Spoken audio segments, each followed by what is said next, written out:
माझं सोलापूर न्यूजमध्ये आपल्या सगळ्यांचं स्वागत. नाही, धनंजय मुंडे जे आहेत त्यांचं भाषण झालं त्यावेळेला मी नव्हतो, परंतु आपल्या माध्यमातून मी थोडंसं ते ऐकलं. त्याच्यामध्ये त्यांनी सांगितलं की ते एक षडयंत्र होतं. आता षडयंत्र होतं तर हे कुणी रचलं ते षडयंत्र? एक तर म्हणजे उद्धव ठाकरे ते षडयंत्र रचू शकत नाही. कुणी रचलं? कोणी? काँग्रेस रचू शकत नाही. मग हे काही राष्ट्रवादीतील लोकांनी रचलं की बी जे पीच्या लोकांनी षडयंत्र रचलं याची काहीच माहिती नाही.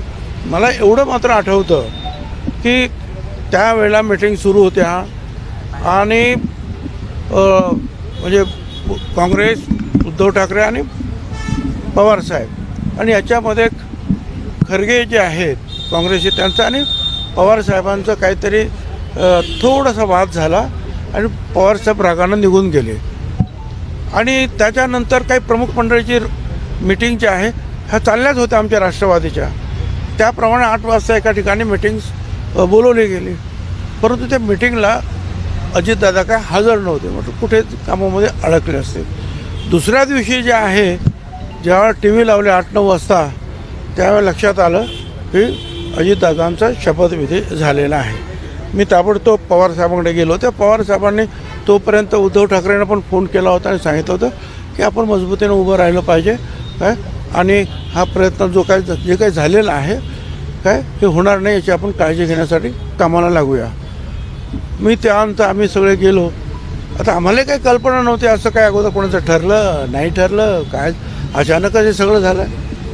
आणि त्यामुळे मग जे आम्हीसुद्धा जे आहे हे गेलेले इकडे तिकडे गेलेले आमदार किंवा न गेलेले आमदार ह्या सगळ्यांना गोळा करायला आम्ही सुरुवात केली. हे मला माहिती आहे. आणि त्यानुसार मग पुढे जे आहे मी प्रत्यक्ष अजितदादांच्या घरी गेलो की तुम्ही असं करू नका. परंतु मग दुसऱ्या दिवशी जे आहे कोर्टाचा निकाल आला. त्या निकालाच्या नंतरसुद्धा आम्ही त्यांना सांगितलं की आता एक फार कठीण झालेलं आहे तुमची पुढची वाटचाल, तर तुम्ही जे आहे आता हे सगळं सोडून द्या आणि पुन्हा येता पवारसाहेबांकडे परत या. आणि मग त्यानुसार मग आमची जी राष्ट्रवादी काँग्रेसची जी मिटिंग झाली त्याच्यामध्ये सर्व आमदार हजर होते.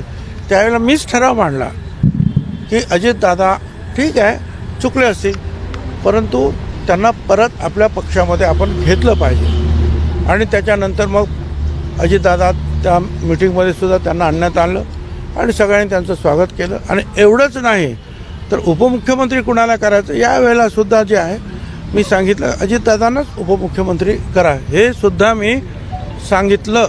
आता त्याच्यामुळे काही लोक ज्यांना वाटत होतं की अजितदादा नाही तर आता आपण उपमुख्यमंत्री होऊ, त्यांना थोडंसं वाईट वाटलं. माझ्याबद्दल थोडासा रागसुद्धा त्यांना आला, परंतु मला त्यावेळेला ते योग्य वाटलं. हे आपल्याला करणं आवश्यक आहे. त्या वेळेला मी ते केलं. आता काल त्यांनी जे काही सांगितलं त्याचा रोख कुणाकडे होता आम्हाला तर काही कल्पनाच नाही. माझं सोलापूर न्यूज या यूट्यूब चॅनलला सबस्क्राईब करा आणि बेल आयकॉन प्रेस करायला विसरू नका.